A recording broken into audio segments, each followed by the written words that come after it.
The internet is currently abuzz with discussion after it was revealed that the world's leading transgender authority, the one that sets guidelines for transing kids, is harming kids. Wow, you're telling me that the clinicians responsible for sterilizing literal children are bad? Breaking news, big shock. Now let's get to the spicy stuff, shall we? Back in 2022, Reduxx broke a number of exclusives surrounding WPATH's connection with the Eunuch Archive. What is the Eunuch Archive, you might ask? Well, it's a website dedicated to advocating for men who want to castrate themselves. Crazy?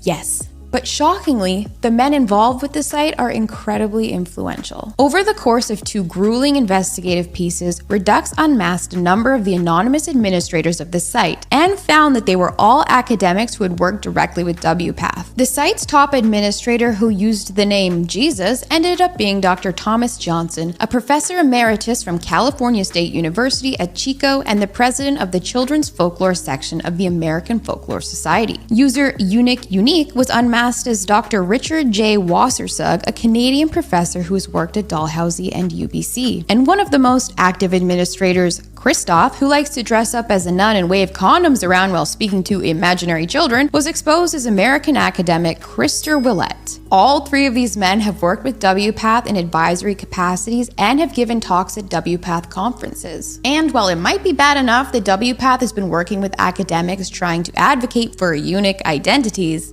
it gets worse. The Eunuch Archive hosts fantasy child sexual abuse material romanticizing the forced castration and feminization, both surgical and chemical, of little boys.